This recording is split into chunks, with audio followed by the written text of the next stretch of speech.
la conferenza da Sky Sport, poi verranno poste le domande che ci hanno inviato i giornalisti. Iniziamo da Mangiante. Sì, buongiorno. Buongiorno.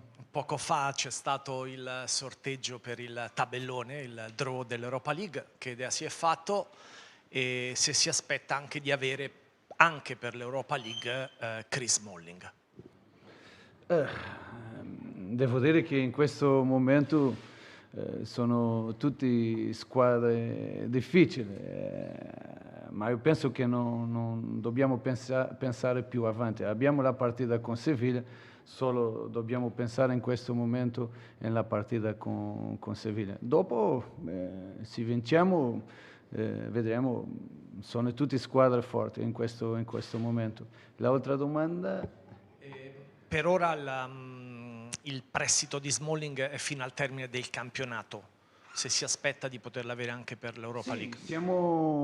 Stiamo lavorando per avere Smalling. Io sono fiducioso che Smalling possa giocare l'Europa League.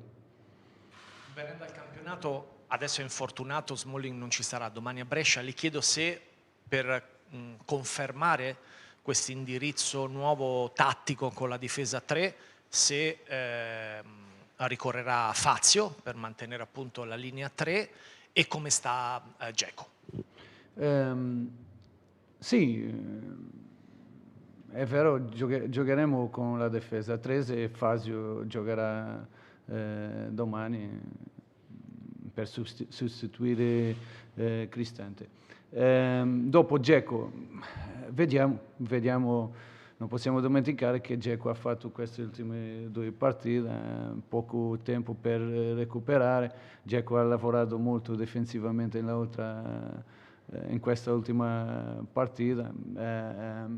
Io ho parlato con lui ieri, era un poco stanco. Io voglio parlare oggi per vedere come sta fisicamente e dopo decido.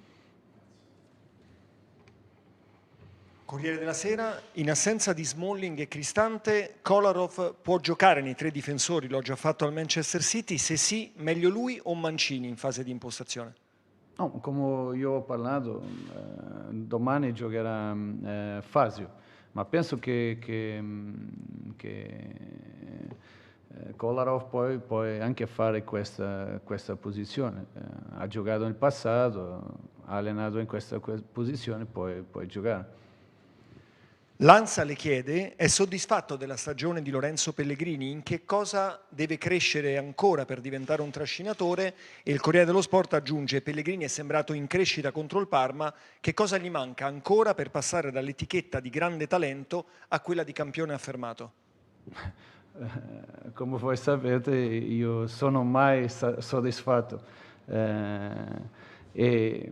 ma io ho totale fiducia in Pellegrini. È vero che voi sapete che mi piace tanto Pellegrini, è un bellissimo giocatore, è un giovane che deve migliorare e penso che non possiamo dimenticare che ha avuto problemi, è stato infortunato qualche volta questa stagione, ma penso che è un giovane che poi deve migliorare.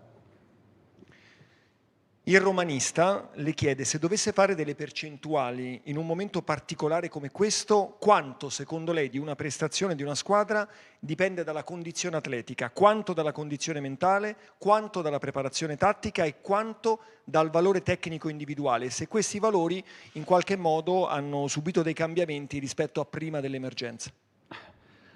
Io penso che tutti gli aspetti sono importanti. Se siamo bene fisicamente, dopo siamo bene, meglio mentalmente, meglio tatticamente e sono gli aspetti che sono tutti collegati. Io non posso dire che la preparazione fisica è 30% e la mentale 20%. No, sono tutti aspetti importanti e che, come ho detto, sono dipendenti e collegati. La Gazzetta dello Sport, quando fa le esclusioni per scelta tecnica, Kluivert mercoledì, prima di lui Bruno Perez oppure Santon, è perché i calciatori non sono al top fisicamente o magari non li vede perfettamente concentrati come vorrebbe lei? E il tempo aggiunge se ci può spiegare l'esclusione di Kluivert e se per questa partita è disponibile. Sì, sono situazioni diverse. La scelta di Bruno Perez, è una scelta, solo una scelta. De Kluivert non mi è piaciuto l'allenamento prima della partita con Kluivert. Io ho detto questo a Kluivert, io ho parlato con Kluivert, è per questo che non è stato con la squadra nella partita di Parma.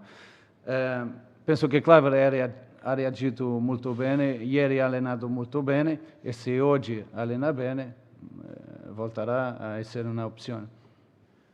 Tuttosport si ricollega alla domanda del collega di Sky Sport e le chiede se ha ricevuto garanzie dal club sulla permanenza di Smalling ad agosto. Come ho detto, stiamo lavorando per avere Smalling per l'Europa League e io sono molto fiducioso. La domanda di Rete Sport: se sarà confermato il modulo già utilizzato contro il Parma, chi tra Under, Carles Perez, Perotti, Kluivert, Pastore e Zaniolo ha le caratteristiche adatte per sostituire Mkhitaryan e quanti minuti ha nelle gambe Nicolò Zaniolo? Sono tutti giocatori che possono giocare domani, con caratteristiche per fare la posizione di Mkhitaryan. Vediamo domani la mia scelta. La questione di Zaniolo, io ho parlato sempre che Zaniolo è stato tanto tempo infortunato, adesso dobbiamo scegliere il tempo giusto per fare ritornare, giocare più minuti, ma qui è una cosa che per me è importante. Il primo è la squadra. E se la squadra sta bene, io non posso solo pensare in Zaniolo, devo prima pensare nella squadra, perché la squadra è il più importante in questo momento e in tutti i momenti. Se abbiamo possibilità, sì, Zaniolo giocherà più minuti, se non abbiamo possibilità, Zaniolo non giocherà. Teleradio Stereo le domanda Kolarov, non è partito titolare nelle ultime 2 partite, è in ritardo di condizione rispetto a Spinazzola o già da domani potrebbe tornare dal primo minuto? No, Spinazzola è stata una scelta perché Kolarov non ha giocato e Spinazzola ha fatto due buone partite, ma devo dire altre cose, che se domani io voglio giocare con Kolarov, io so che Kolarov sta pronto per giocare perché lavora sempre bene con qualità e se domani io voglio giocare con Kolarov è un giocatore che io so che sta pronto per giocare. Centro Sono Sport le chiede: contro il Parma siete arrivati molto spesso a sfruttare le corsie esterne per mettere l'ultimo passaggio in area. Ci sono stati molti cross che non sono arrivati a destinazione. Secondo lei si è trattato di precisione nell'esecuzione tecnica oppure di un'occupazione poco funzionale dello spazio all'interno dell'area di rigore? Dobbiamo capire gli avversari, dobbiamo capire la partita. Parma è una squadra molto forte a difendere vicino all'area, con molti giocatori, non è facile trovare spazio in questo momento, ma con tante situazioni io devo dire che dobbiamo migliorare le due situazioni, l'occupazione dello spazio e la decisione, perché possiamo fare meglio. Anche con tanti giocatori a difendere possiamo migliorare e dobbiamo migliorare questi momenti. Roma Radio, al di là degli squalificati, anche in questa partita intende fare pochi cambiamenti rispetto alla gara precedente? Come sapete, noi abbiamo Cristante e Michi, giocheranno oltre 2 giocatori. Io non voglio cambiare molto. Abbiamo la situazione di Dzeko, che vedrei adesso se sta pronto o no, e poi avere altre situazioni che posso cambiare, ma non voglio cambiare molto. L'ultima domanda è di Roma TV. Fino a questo momento Veretout è stato uno dei migliori nella Roma. Per caratteristiche lo ritiene un calciatore imprescindibile? Nessuno nella Roma è imprescindibile e nessuna equipa, ma posso dire che Veretout sta in un grande momento, sta giocando molto bene, con grande fiducia, è un giocatore importantissimo nella squadra in questo momento. Grazie. Grazie.